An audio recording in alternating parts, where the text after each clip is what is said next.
Muitas pessoas têm tido seus sonhos destruídos pela falta de confiança absoluta em Deus. A Bíblia está repleta de exemplos de grandes sonhos cumpridos para a glória de Deus. Encontro com a Palavra é um programa escrito pelo Dr. Dick Woodward e narrado por Pastor Edson Bruno. Ouça e descubra verdades que lhe ajudarão no seu dia a dia. Com você, Pastor Edson Bruno.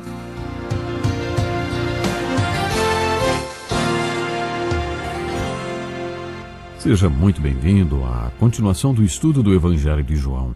No último programa citamos os versículos 45 e 46 do capítulo 7 de João. Você está lembrado? Vamos começar o programa de hoje lendo esses versículos. Finalmente os guardas do templo voltaram aos chefes dos sacerdotes e aos fariseus, os quais lhes perguntaram: por que vocês não o trouxeram? Ninguém jamais falou da maneira como esse homem fala, declararam os guardas. Os guardas do templo foram enviados para prender Jesus e voltaram maravilhados, como crianças, com o que tinham ouvido e tinham deixado Jesus seguir o caminho.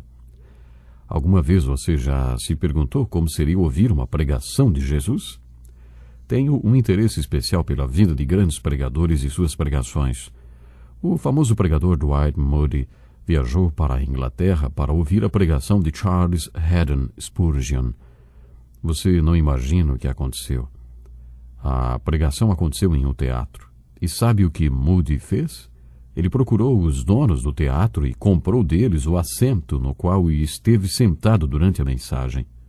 Ele desparafusou a poltrona e a levou como souvenir para se lembrar do dia em que ouviu a pregação do Sr. Spurgeon, como costumava chamá-lo, o Sr. Spurgeon.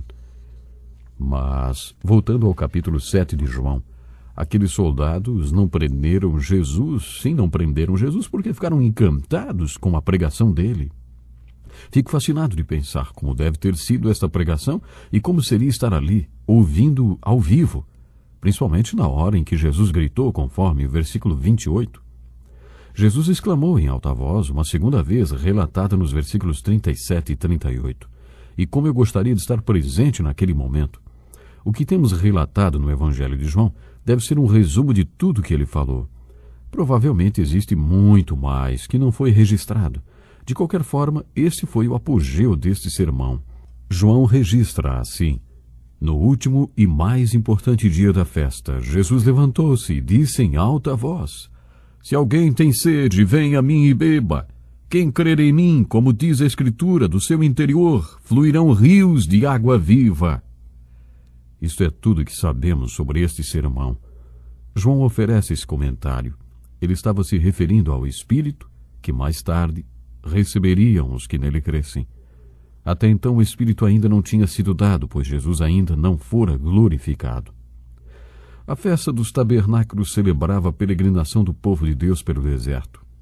Todas as festas instituídas por Deus, através de Moisés, visavam servir de memoriais para que o povo se lembrasse de determinados fatos.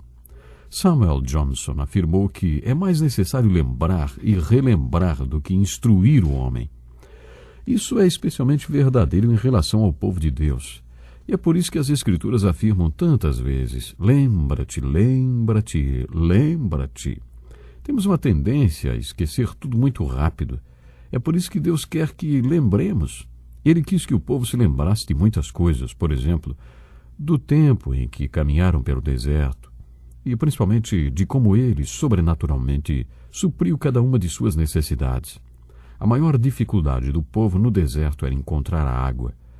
E Deus deu a Moisés o poder de falar com a rocha para que a água saísse dela e a sede do povo fosse saciada. Deus queria que eles sempre se lembrassem disto. Por isso foi instituída a festa dos tabernáculos ou das cabanas. Eles construíam pequenas cabanas nas quais moravam durante uma semana e, segundo a lei, deveriam construí-las de tal forma que, de dentro delas, pudesse ver as estrelas para se lembrarem do tempo em que peregrinaram como nômades no deserto. O auge desta celebração era quando seu líder ia até ao tanque de Siloé, enchia uma jarra de água e a levava de volta ao templo e a despejava ao redor do altar. Este era o apogeu da festa. o agradecimento a Deus pela maneira milagrosa como ele saciou a sede do povo. Essa mensagem é importante. Esta festividade tinha uma mensagem e era: graças a Deus nós não estamos sedentos.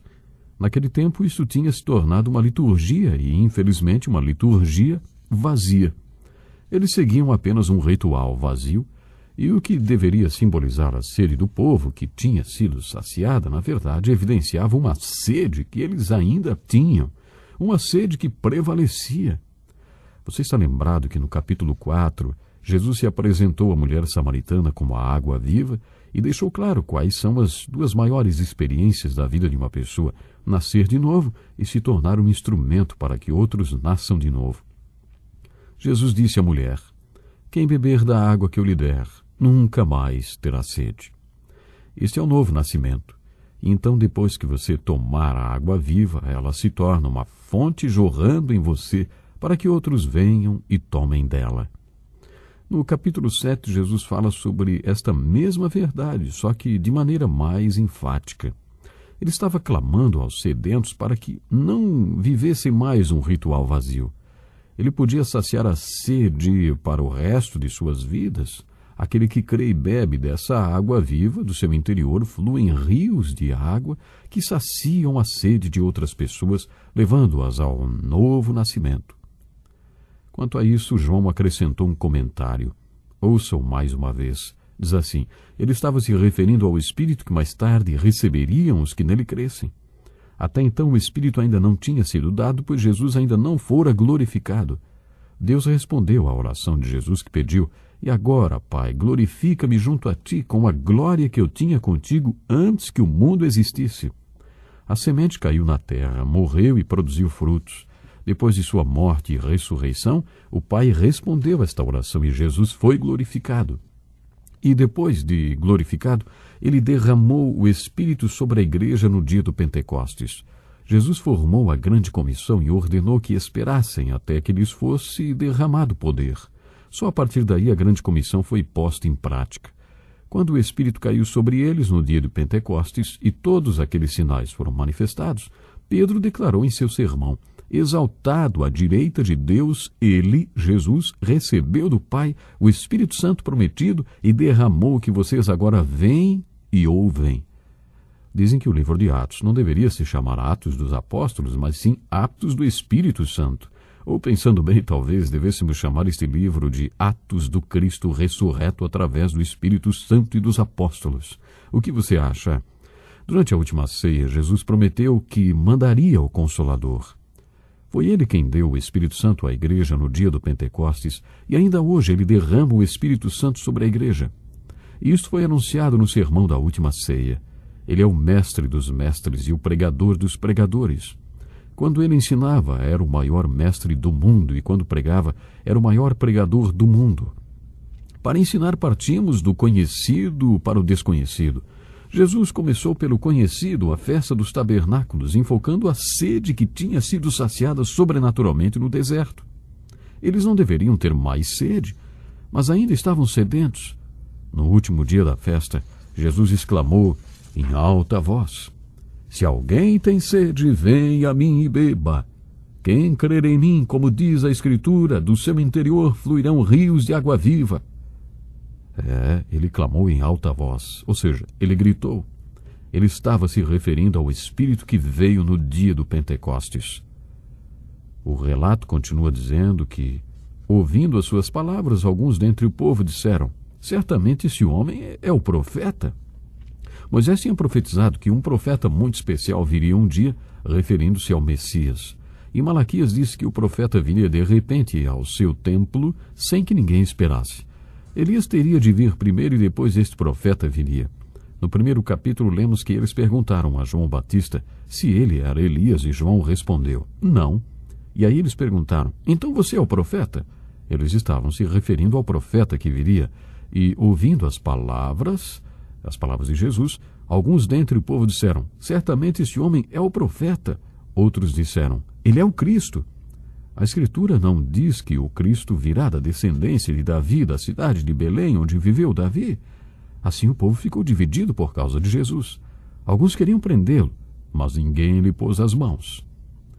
Chegamos ao final desse sermão, onde o nome de Nicodemos é citado mais uma vez.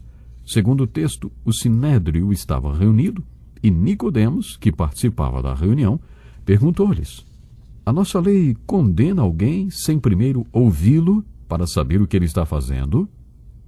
Vimos no capítulo 3 que Nicodemos já tinha procurado Jesus uma vez no meio da noite, lembra-se?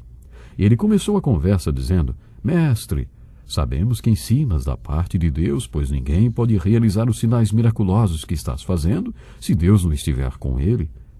Nesse diálogo, Nicodemos estava fazendo uma pergunta. Ele não estava assumindo uma posição junto a Jesus. Mas no capítulo 7, ele estava falando com as autoridades, com os mestres da lei, com os fariseus, com o sinédrio, e fez a eles a seguinte pergunta: a nossa lei condena alguém sem primeiro ouvi-lo para saber o que ele está fazendo? Sabe que eles responderam para ele? Você também é da Galileia? Verifique e descobrirá que da Galileia não surge profeta. A hostilidade do diálogo continua, não é mesmo? Você não acha que estamos conseguindo traçar um ótimo perfil de Jesus Cristo? Você não está descobrindo retratos maravilhosos dele? Quem é Jesus? Ele é o maior pregador que já existiu. Ele é aquele que prega com tanto poder que deixou até os soldados que o prenderiam completamente maravilhados e incapazes de prendê-lo. Eles voltaram encantados e, como crianças, disseram: ninguém jamais falou da maneira como esse homem fala. Ele é aquele que pregou o grande sermão da festa dos tabernáculos sobre sede e sobre ter a sede saciada e se tornar um agente através do qual outras pessoas saciam a sua sede. O que é fé? Fé é vir a Jesus e beber desta água. Fé é descobrir que, quando você experimenta um novo nascimento, sua sede é saciada e rios de água viva, não apenas um fiozinho de água, mas rios de águas fluem no seu interior. E desta fonte de água viva outros podem nascer de novo. Isto é fé. E o que é vida? Bem, vida é ter a sede saciada. E vida é viver dia após dia, semana após semana, mês após mês e ano após ano, a emoção de ser um agente através do qual outras pessoas nascem de novo. Este é Jesus, isto é fé, e isto é vida, de acordo com o capítulo 7 do Evangelho de João. Releia este capítulo pensando nas respostas a estas perguntas. E programe-se para estar conosco no próximo programa. Deus lhe abençoe e até lá.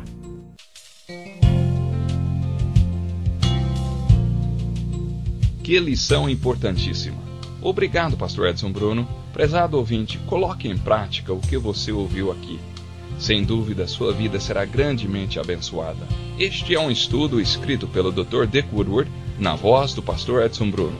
Escreva-nos e solicite o material. Nosso endereço é Encontro com a Palavra, Caixa Postal 2011, CEP 89201-970, Joinville, Santa Catarina. Até o nosso próximo Encontro com a Palavra.